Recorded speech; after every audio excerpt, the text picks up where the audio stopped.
Well, I think for the first time in this series, we can actually start this video by actually looking at the numbers on this tractor. John Deere 2510. So anyway, today's video here, the delivery man has brought us more good stuff here. First off, we got an oil pressure sensor, which that came really quick. I ordered that a day ago? 2 days ago. I guess it's been 2 days, I guess. I think it's been 2 days, yeah, now that I think about it. But yeah, we got an oil pressure sensor. That is supposed to be the one that fits this tractor to my understanding. So we got one of those. Just put that back in there for now. That's just a one wire lead on that. Okay, and then we also got the battery. Yes, the battery. Which weighs 60 pounds, by the way. And then instruction manual, oh my. So yes, for those who are wondering, actually let me go around this side so you can actually see. The battery we got for this here is an Odyssey battery, a 65 PC 1750. This should be 950 cold cranking amps. So this puts out some juice here. Got one of these same batteries in my truck here, by the way. It's what I run in my truck. It's also what we run in the Mahindra tractor as well, is an Odyssey battery. We've been really happy with these batteries. As far as I know, it's probably like one of the best batteries out there that you can get. I mean, Odyssey brand in general. And this is one of their bigger ones. They do make like a couple larger ones yet. I did see a 1,150 cold cranking amp battery, but that was like another $100 more. It's like, you know what, this should be more than enough. The battery we had on there now at the moment, by the way, that battery, according to my tester, claimed it had 350 cranking amps. So if we can cold start this beast with 350 cold cranking amps, which, wow, this battery should have no problems doing that. And at least in the original design, yes, this tractor has had two batteries, and those two batteries will fit in this battery box. So you can get the batteries that are supposed to come with this tractor, and you can put two batteries in there. That is how my grandpa designed it, but then you gotta have two batteries and maintain two batteries and replace two batteries, and like I said, one battery. That should be more than sufficient. So yeah, we'll get that battery in there. Probably not gonna bother hooking up. I'll just set it in there for now. One thing we do gotta figure out here is how we're gonna hold this battery down. We need some sort of clamp and hold down for the battery. There was one that was originally in there. I gotta go see if I can find it.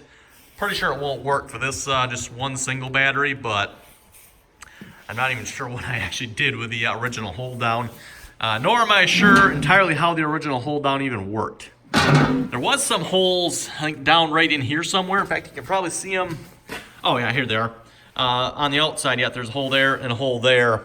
I'm not sure if that's got something to do with it. I'm not sure how my grandpa designed that. Like I said, I'll have to figure that out. But for now, just gonna set the battery in there. Actually, it looks a little bit underwhelming in there compared to the original batteries. The original batteries, I believe, took up this entire space, and they were definitely a lot taller. Definitely a lot taller. Maybe they weren't quite all the way up to the top, but they definitely were taller than this battery. But I believe this battery basically has about the same cranking amps as both of the batteries combined in here. Both the batteries that were in here, I believe, are right around the 500 mark. I forget if they were 450, 500, 550. There's somewhere right around there. So yeah, we'll see how that works here. Really curious to see what this tractor is going to sound like now that we got a new muffler on it. Air cleaner, we don't have that quite done yet, but again, as I mentioned, I think it was last video, got a plan for that. So yeah, definitely excited to hear what this tractor will start like once we get it started here again. But anyway, today's the main point of today's video, or the main objective of today's video, is I want to start removing this wheel here on this side. I'm not entirely sure what's all involved with that. Never taken one of these tires off. Definitely looks like a lot going on here. I mean, bolts and there's something down there. I'm gonna have to figure that out. In fact, I got the direction manual over here. I know, manual, right? And not the battery manual. We don't have one of those. So yes, I got the operator's manual. I'm gonna look through that. I know I've seen it in here somewhere. How to adjust these tires. Let's see what's here. Wow, what? Warning. Seriously, that just stuck out there like that. Okay, that looks weird to me. right? Interesting. Too far here. I thought it was. Oh, here we go. Right here. There we go. Right. So I guess we'll have to read through this, figure out how it goes. So yeah, I'm going to read through this here a minute, figure out how to take this off. Debating the best way to do this. I'm thinking I probably should really take this off in two pieces. Take this off because these rims bolt onto the tire here with these. Basically a clamp to my understanding. So I'm thinking I probably should take those off so I can take this off. This will still stay on yet. I might even be able to leave this on maybe. Maybe I can just take this off. I have to see once here because basically I want to take this off, wire brush it, and then paint it. And of course the other side, I could probably do the same thing with the other side too maybe. We'll have to see once. I was thinking I'd have to take this whole thing off, but I might be able to just get away with this, which would actually be a lot easier because once this is off, I can definitely get to this, wire brush it, and paint it. So yeah, I'll have to think about this here a minute. Okay, so I haven't read the directions here. This doesn't actually sound that hard. Basically, we need to rotate it so the rack and pinion is up. Loosen the cap screws. Let's see what's here. Missing a step. Oh yeah, turn the two jack screws in. Then move to the desired position. In this case, it'll be all the way off. Potentially. I'm not sure I'm actually going to do that. I might be able to just take the rim itself off and call it good. And then basically do the reverse, tighten it back up. So that doesn't sound too hard. With the exception of assuming it'll move. I mean, who knows the last time these have been adjusted. And I was looking at, yeah, I'm guessing the whole business is probably a little froze up. And then, oh yeah, 300 foot-pounds of torque. Oh my goodness, 300 foot-pounds. That is some serious torque there. I was also looking at this here too for the rims. Wow, talk about a lot of adjustment that can be made here. Between positioning the tires on the axle and then, adjusting the tires position on the rim here too. There's four? I guess there's 4 different ways you can do this here, it looks like. So, yeah, kind of interesting. Anyway, like I said, I think I'm going to try taking just the tire itself off the rim there. And we'll see how that works.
Well, everyone, I don't know if you can see that in the high-speed video or not, but I wouldn't say that went well. We decided to end up, actually getting the rim off went really good. We got that off, or the tire itself. That didn't go too bad. But then we decided to try to take this off. This sucker ain't budging. Ain't budging. So far we managed to snap off this bolt. That is one of the jack bolts, I believe. And then we also managed to snap off one of the bolts back here as well.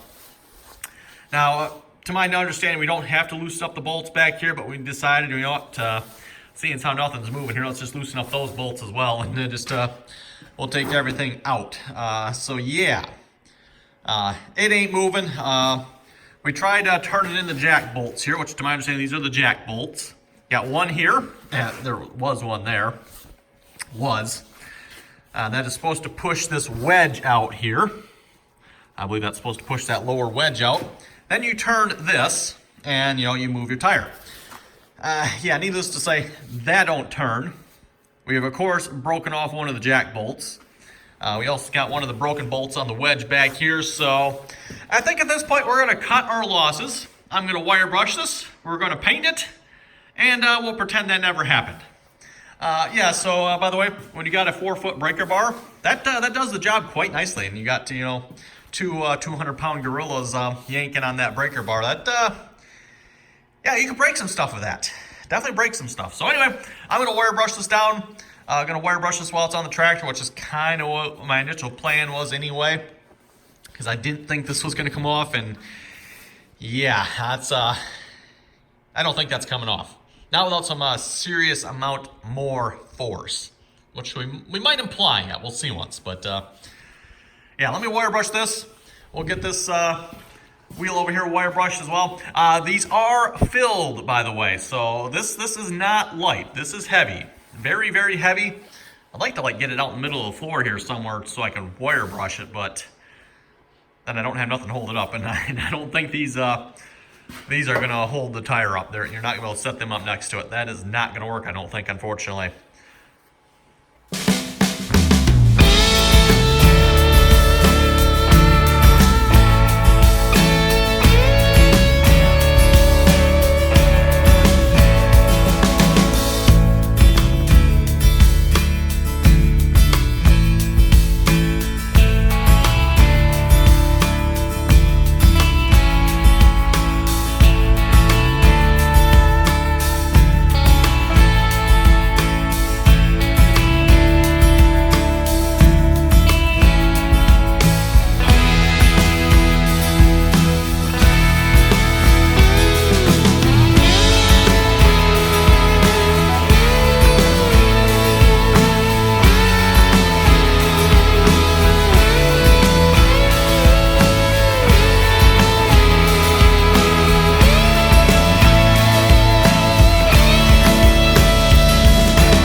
Well, everyone, on that very dusty, painty note, I think we're all set here.